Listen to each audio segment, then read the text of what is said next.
Isa pong concerned citizen ang nagchat sa ating Facebook page at nakikiusap na sana ay madalaw natin ang kalagayan ni Sander dito sa Jose Panganiban, Camarines Norte.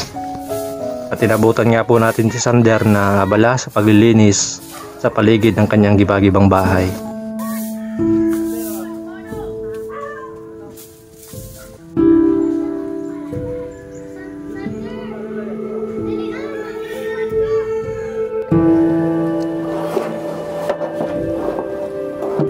Bakit tuyo lang ulam mo, Sander? Wala akong ulam? Wala. Pag walang ulam, ano minsan ang pinapang ulam mo? Tuyo. Pag walang tuyo, anong ulam? Asin po. Asin. Di ba sumasakit ang tiyan mo pag laging ganyan ng ulam? Hindi mo nasakit ang tiyan mo? Siya po. Masakit. Tatlo po ang kasama ko ditong apo. Tatlong Apat apo po niyo? yan. Nawala yung isa. Wala yung isa. Mga apo ko po yan. Ayun. Hiwalay na sa Hiwalay na tatay sa nanay. magulang. Meron na po trabaho yung tatay. Hindi naman nagsusustento. Nagpakasal pa. Ayun. Sa madaling salita, kaya man sana ng tatay. Ang nangyari, kayo na ngayon ang susustento dito sa mga bata para pakain nyo. Mahirap na kalagayan ng nanay. Namimiss mo ba yung mama mo, Sander?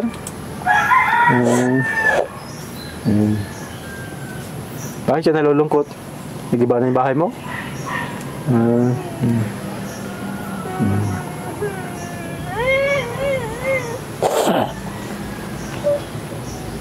Tubig daw po ito. Anak ko.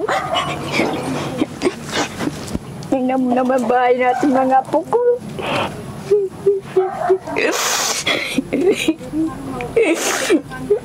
Kung papaari na natin ito, ilang araw pa.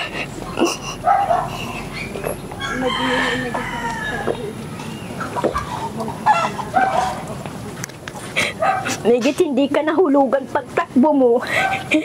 Hindi ka nabagsakan. Siya po sa paa.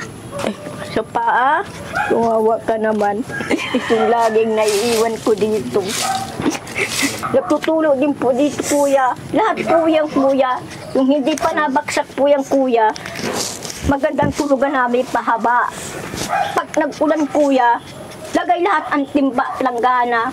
Pag malakas na malakas, yan, maupo na kami sa isang tabing tuyo. Doon na kami nahiga. Ayan mga kabal, bali ito po si Kagawad ang nagturo nito. Pero kabilang barangay po ito.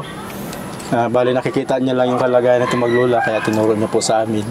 At yun, yung kwento ni Kagawad tungkol sa kalagayan. Ano nga po, Kagawad, yung kwento niya tungkol sa bata? Ito po kasi ay kapitbahay ko po silang matagal na, kasi dito na po ako sa North Poblacion nagtira, gawa ng biyanan ko. Palagi ko po kasi silang nakikita ko anong sitwasyon meron sila. Kaya po kahit papano, bilang isang normal na tao, hindi bilang isang kagawad, nadudurog talaga po yung puso ko kasi kasi talagang ang isipin mo po talaga yung bata, kung paano sila makakapag-tustos sa araw-araw. Yun lang po pong isang araw na hindi ka makakain. Mabigat na po sa dibdib namin yun. Kaya na gusto ko po, pinagdadasal ko rin po kasi talaga na sana may mga mabubuting kalooban na makatulong dito sa pamilyang ito. Una po, yung sitwasyon ng bahay nila, yung sitwasyon ng pamumuhay nila, yung pagkain nila hahanapin pa araw-araw. Kaya po sa mga may mabubuting kalooban po, lalong-lalo na po sa mga sponsor, nawa po ay haplusin yung puso ninyo para po makita nyo po kung anong kalagayan meron ang pamilyang ito. Lalong-lalo na po itong mga batang talagang alam pong kinakailangan ng tulong. So ako po bilang isang concerned citizen, pinapangako ko po sa inyo na talagang kung ano po ang makakaya ko bilang isang kapitbahay o isang tao na talagang kung anong kaya kong gawin, ibibigay ko po sa kanila. So sana po ay may mga mabubuting kalooban po na tumulong po at magmalasakit dito sa pamilyang ito. Nabanggit mo kanina, Kagawad, na ito palang bata si Sander po. Ayan si Sander, halos araw-araw lang hingi sa mga kapitbahay Opo, niya. talagang ano po, once na magtawag na po yan sa akin sa gate, Ninang, sabi ko si Sander, Ninang, tapos yung ano po, tinatagamanan ko na po Ay, talaga siya ng pagkain ng ano po. Tapos minsan may time po talaga na, may time din mga po sa bilang isang pamilya rin po. At 5 rin po kasi anak ko, may time po na nawawalan din po kami. Kaya talaga pong napakabigat sa dibdib ko pag ako po yung hindi talaga nakakabigay. So, hinaano ko na lang po na sana yung mga nasa paligid na nakakakilala sa kanila, magbigay po sa araw na yun na hindi po ako nakapagbigay. Yan, oo. Yun lang. Oo. Napaka-bait niyo Kagawad kasi kapag malasakit niyo sa mga tao na nakikita niyo na nangangailangan. Salamat po Kagawad Opo, sa salamat din kabutihan po ninyo. Sa ngayon, wala na sila matutulugan. Kasi nung mag-iba yan, buwagsak na, nabutas na yung pinakang bubong. Parang ang daming ahas. Tapos dito sila natutulog. Diyan sa kabila. Pero ayon sa kanila, pag umuulan, Diyan kuya. ang babaha, biyak, diyan sa pumapasok kabila. yung tubig. Kasi pag daan dito sa yero, papasok dito. Dito sila Wala po natutulog. So wala daw matagal silang na po tulog kami sa dito gabi. kuya. Kaya talaga mahirap. Kaya pala ganun na lang yung iyak ni nanay. Sa matagal niya nang tinitiis yung mahirap na sitwasyon niya rito. Ahas. Mahirap talaga ang sitwasyon niya ni nanay May dito. uwak. Ito mga kabad, May nalaglag na po dyan dati. Kaunting Napatay hangin na po lang, namin. wala na. Upo. Wala na silang magtitirahan. Tapos dahil dito sila nagluluto sa pinto. Minsan po may ahas na nalaglag. Dito po. Dito po sa taas, dyan po sa puno. Minsan Matagal may na po ahas kami pa. dito, oo. Talagang Natakot nga ang daming po kami. panganib. Kaya yung apo ko May laging may basuka na dalang pamalo. Pamalo. Ayun. May pamalo po laging katabiyan. Tapos minsan pala nanay, nakwento sa akin ni Kagawad, hinihingi po ng pagkain itong mga apo nyo. Hinihingi ng pagkain para makakain lang kayo. Wala pa, maglilinis siya pa ako bukas po. So yung Nangutang pagkain lang nyo ako. ba, so ngayon may pagkain po ba kayo? May bigas po kami, walang ulam, walang uling, walang lahat. Opo.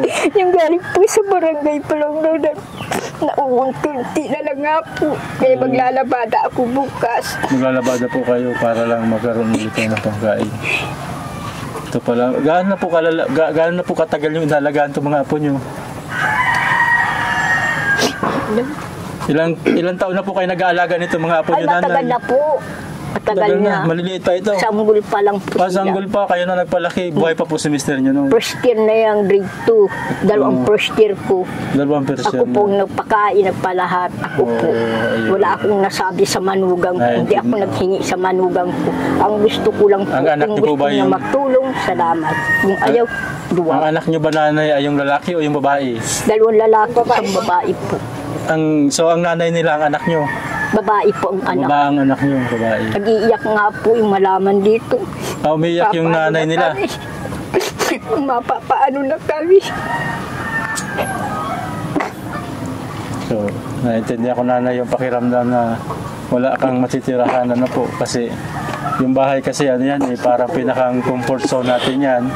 Pag nasa bahay na tayo, kalmado na tayo, relax na tayo. Pero yung sitwasyon ngayon, yung pakiramdam na wala ka ng bahay, yun po yung nararamdaman ni nanay. Kaya ganun kaya Sabi nga, sakit. hindi ko alam kung sino magagawa ng bahay.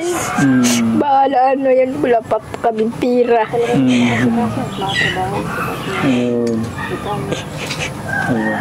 Kaya pala ganun na lang yung iyak ni nanay. Kanina lang pala ito, buti po napuntahan namin agad. Nakakita namin yung kalagayan niyo. Ngayon nanay, saan niyo po plano matulog ngayon? Po, Saan niyo po plano matulog? Dito rin? bahala na. Kung patulugin kami ng pinsan po, Diyan may pinsan po. salamat. Kung tawagin kami, kung hindi, Kung hindi. pagkagaan na lang namin po yan. Ah. Sanay naman kami kahit nag-uulan, siksikan, kanya-kanya ng tulog. Kung tawagin po kami, salamat. Bakit ba? Ngayon mga kawad, Dapat ayon kay nakausap namin yung kagawad, ipapagwapo nila to Kaya maraming salamat po sa barangay. maraming tauhan daw. Baka Ayan, sa barangay na ina. yun, ayon sa kanila, nakausap namin ay gagawin nila itong bahay, bahay ni Lola kasi yun nga, walang ibang mahihingi ng tulong si Lola kundi yung tulungan ng barangay. Kaya maraming salamat sa barangay. Dapat kuya. Kuya, Ayan, pasensya ka na kuya. Gusto ko sana kayo ang magawa ng bahay na ito. may dala po kami para sa inyo. Alam mo kuya, Yan na po yun. Yan na po yung sa Lola. totoo lang kuya, Ayan. Ang gaganda ng ginawa ninyong bahay. Wala na tayo magagawa yan ang kaanuan niya. Sabi ko nga kay Maring Melissa, nung nauna na kayo baga noon, sasabihin ko sana kay Kapitan, wala ka ko Kapitan sanang masama magtulong ang kapwa-tao at naaawa at gano'n. Marami na po yan nagawa na bahay. Sasabihin ko sa ayun lang pala. Sige, sasabihin ko sa sabi nga ng ate ko, parang naggalit ang ate ko. Nauna naman niya yun, tapos gaganunin ko. Walang masama magtulong ang kapwa-tao. Nakakatulong din yun. O, diba, kuya? Ayan, maraming salamat po kay Doc Sige na nagpadala po ng pera para matulong po natin sa mga kailangan. Maraming salamat, Doc Sige. Salamat po sa inyong lahat, sa aming tulong, sa aming pong mga apo ko. Nagawa po ang bahay namin. Salamat po, maraming salamat po sa inyo, sa tulong ninyo. Napakababuti po ninyo.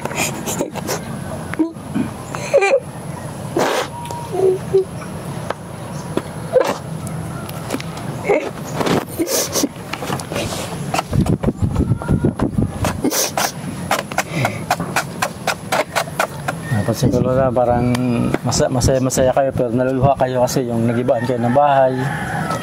Ayan, naiintindihan ko po. Pero sana po, ayan, ang mahalaga po, magagawa na po ng barangay yung bahay nyo. At sana maayos ka agad para dumating man yung bagyo ay may maayos na kayong bahay. At ito Lola, tama.